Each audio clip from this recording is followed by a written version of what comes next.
लोकसभा चुनाव के लिए आज बीजेपी खोलेगी अपने वादों का पिटारा। आज सुबह 8:30 बजे पार्टी मुख्यालय से जारी होगा मैनिफेस्टो। प्रधानमंत्री नरेंद्र मोदी की मौजूदगी में बीजेपी जारी करेगी संकल्प पत्र। जेपी नड्डा, गृह मंत्री अमित शाह भी होंगे मौजूद। संकल्प पत्र जारी करने के बाद पीएम मोदी संसद भवन में आयोजित डॉक्टर आंबेडकर जयंती कार्यक्रम में भी भाग लेंगे। बीजेपी के घोषणा पत्र जारी होने के बाद सुबह 11 बजे कांग्रेस मुख्यालय में होगी प्रेस कॉन्फ्रेंस। कांग्रेस नेता पवन खेड़ा, सुप्रिया श्रीनेत और अमिताभ दुबे रखेंगे पार्टी का पक्ष। प्रधानमंत्री नरेंद्र मोदी आज 2 राज्यों का करेंगे चुनावी दौरा। एमपी के होशंगाबाद और कर्नाटक के मैसूर में करेंगे जनसभा। शाम 7:15 बजे बेंगलुरु में करेंगे रोड शो। केंद्रीय गृह मंत्री अमित शाह आज 2 राज्यों में चुनाव प्रचार करेंगे। दोपहर 2 बजे छत्तीसगढ़ के राजनांदगांव और शाम 4 बजे महाराष्ट्र के गोंदिया में भरेंगे हुंकार। राजस्थान के अलवर की चुनावी सभा में अमित शाह ने परिवारवाद पर बोला हमला। बोले हमारा अभियान बेटी पढ़ाओ बेटी बचाओ, कांग्रेस का नारा बेटा बचाओ पीएम बनाओ। रक्षा मंत्री राजनाथ सिंह आज बिहार और पश्चिम बंगाल के चुनावी दौरे पर रहेंगे। बिहार के जमुई और बांका में जनसभा के बाद शाम 5:15 बजे पश्चिम बंगाल के अलीपुर द्वार में चुनाव प्रचार करेंगे। कांग्रेस ने भी प्रचार में झोंकी है ताकत। आज नागपुर में कांग्रेस अध्यक्ष मल्लिकार्जुन खड़गे जनसभा को संबोधित करेंगे। प्रियंका गांधी दोपहर 1 बजे राजस्थान के जालौर में साधेंगी सियासत। महाराष्ट्र में चुनावी सभा के दौरान राहुल गांधी ने मोदी सरकार को बताया गरीब और किसान विरोधी। कहा सिर्फ 22 लोगों के पास उतना पैसा जितना हिंदुस्तान के 70 करोड़ लोगों के पास। आज से यूपी में चुनावी अभियान का बीएसपी की अध्यक्ष मायावती शुरुआत करेंगी। मुजफ्फरनगर और सहारनपुर में पार्टी प्रत्याशी के लिए जनसभा को संबोधित करेंगी। समाजवादी पार्टी के अध्यक्ष अखिलेश यादव आज मुरादाबाद में भरेंगे हुंकार। पार्टी प्रत्याशी रुचि वीरा के लिए जनता से वोट की अपील करेंगे। टिकट कटने से नाराज मुरादाबाद के सांसद एसटीएसएन को जनसभा में आने का नहीं मिला न्योता। एसटीएसएन ने भी दिखाए तेवर। कहा सपा प्रत्याशी के लिए हरगिज नहीं करूंगा चुनाव प्रचार। आज उत्तराखंड में योगी आदित्यनाथ की 3 जनसभाएं सुबह 11 बजे श्रीनगर में, दोपहर 1 बजे रुड़की में, वहीं दोपहर 3:30 बजे राजधानी देहरादून में रैली। कार्यकर्ता में भरेंगे जोश। लोकसभा चुनाव के लिए कांग्रेस ने उम्मीदवारों की एक और लिस्ट जारी की है। पंजाब, हरियाणा और हिमाचल प्रदेश के 16 उम्मीदवारों के नामों पर मुहर लगी। हिमाचल की मंडी सीट से विक्रमादित्य सिंह के नाम पर मुहर। कंगना रनौत से होगा मुकाबला। मनीष तिवारी को चंडीगढ़ से कांग्रेस ने उम्मीदवार बनाया। कंगना रनौत ने कांग्रेस की हिमाचल सरकार पर किया तीखा प्रहार। हिमाचल की सुक्खू सरकार को बताया हिंदू और महिला विरोधी। कंगना के ताबड़तोड़ बयानों पर हिमाचल प्रदेश के डिप्टी सीएम मुकेश अग्निहोत्री की सलाह। कहा कंगना को सीखना चाहिए बोलने का सलीका। एमएनएस प्रमुख राज ठाकरे ने आज सुबह 10 बजे मुंबई में पार्टी के प्रमुख नेताओं और पदाधिकारियों की बैठक बुलाई। महायुति से कोऑर्डिनेशन को लेकर होगी चर्चा। लोकसभा चुनाव के लिए आरजेडी का परिवर्तन पत्र जारी। 1 करोड़ युवाओं को नौकरी और महिलाओं को सालाना 1 लाख रुपए देने समेत 24 वादे किए। घोषणा पत्र पर बोले आरजेडी नेता तेजस्वी यादव। कहा हम लोग करते हैं मुद्दों की बात। एनडीए के लोग मुद्दों पर बोलने की बजाय केवल करते हैं खाने पीने और पहनने की बात। आरजेडी के घोषणा पत्र पर जीतन राम मांझी ने कहा जिनके पास सलाहियत नहीं वो क्या करेंगे, जनता से वादा, इनका कोई भविष्य नहीं। बिहार के उप मुख्यमंत्री सम्राट चौधरी ने कहा 15 साल के शासनकाल में लालू यादव ने कितने युवाओं को दिया रोजगार। नीतीश कुमार ने लगभग 7.5 लाख लोगों को नौकरी दी। आरजेडी के परिवर्तन पत्र पर बिहार के डिप्टी सीएम विजय कुमार ने साधा है निशाना। कहा पहले रोजगार के लिए 10 लाख की बोली लगाई, फिर 20 लाख की और अब 1 करोड़ की। आरजेडी के घोषणा पत्र पर चिराग पासवान ने कहा यह प्रधानमंत्री का चुनाव है। आरजेडी पहले भी 0 थी और इस बार भी 0 रहेगी।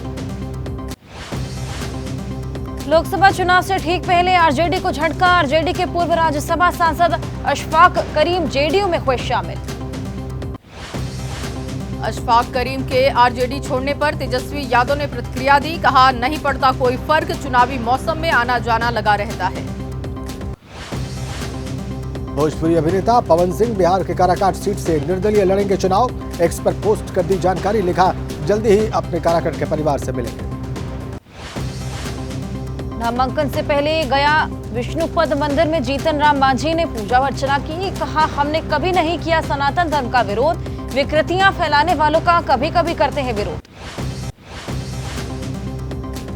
तमिलनाडु में बीजेपी ने झोंकी अपनी ताकत। केंद्रीय वित्त मंत्री निर्मला सीतारमण और कोयम्बटूर से पार्टी के उम्मीदवार के अन्नामलाई ने किया है रोड शो, जनता से वोट की अपील की।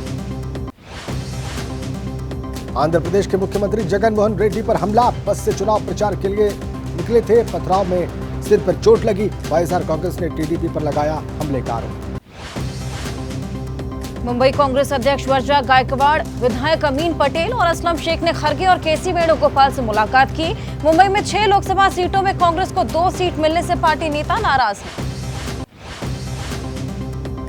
हैदराबाद से चुनाव लड़ रही बीजेपी उम्मीदवार माधवी लता ने ओवैसी को बताया महिला विरोधी। कहा, जब तक ओवैसी जैसे लोग रहेंगे तब तक महिलाएं नहीं बढ़ सकती आगे। पश्चिम बंगाल की सीएम ममता बनर्जी ने कोलकाता की कालीघाट मंदिर में पूजा अर्चना। सड़क पर हुए हंगामे पर अधीर रंजन चौधरी ने सफाई दी। कहा, प्रचार से घर लौटते वक्त कुछ लगा रहे थे, वापस जाओ किनारे। इसी दौरान धक्का मुक्की हुई। अधीर रंजन चौधरी के धक्का मुक्की वाले वायरल वीडियो पर टीएमसी नेता कुणाल घोष ने कहा, फ्रस्ट्रेट हो चुके हैं अधीर रंजन। पीएम मोदी के 400 पार नारे पर अशोक गहलोत का तंज। कहा, अगर आप 400 पार हैं तो विपक्षी नेताओं के पीछे ईडी सीबीआई की।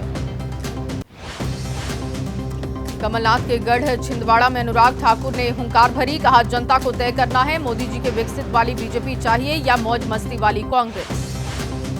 बिहार के औरंगाबाद सीट पर आरजेडी और बीजेपी के बीच मुख्य मुकाबला। बीजेपी प्रत्याशी सुशील सिंह बोले, इस बार भी नहीं मिलेगी सफलता। शिवपाल यादव के बेटे आदित्य यादव ने पीएम मोदी का नाम लेकर चाय बेचने वालों पर विवादित टिप्पणी की। मामला तूल पकड़ने के बाद सफाई दी। पीलीभीत से सीएम योगी ने चुनाव प्रचार के दौरान कहा, पिछले 7 सालों में यूपी में नहीं हुआ कोई दंगा। बेटियों की सुरक्षा में सेंध लगाने वाले जेल में जाएंगे और उससे पहले जहन्नुम जाएंगे। समाजवादी पार्टी पर डिप्टी सीएम केशव प्रसाद मौर्य ने हमला बोला। कहा, पाकिस्तान जिस प्रकार आतंकवादियों की फैक्ट्री, वैसे ही हिंदुस्तान में एसपी, गुंडों और अपराधियों की फैक्ट्री। आरएलडी अध्यक्ष जयंत चौधरी पर अखिलेश का सीधा हमला। कहा, जिनके खिलाफ लड़कर जिताया वो दल पैकेज पाकर चुनाव में खड़े हो गए, उन्हीं के साथ।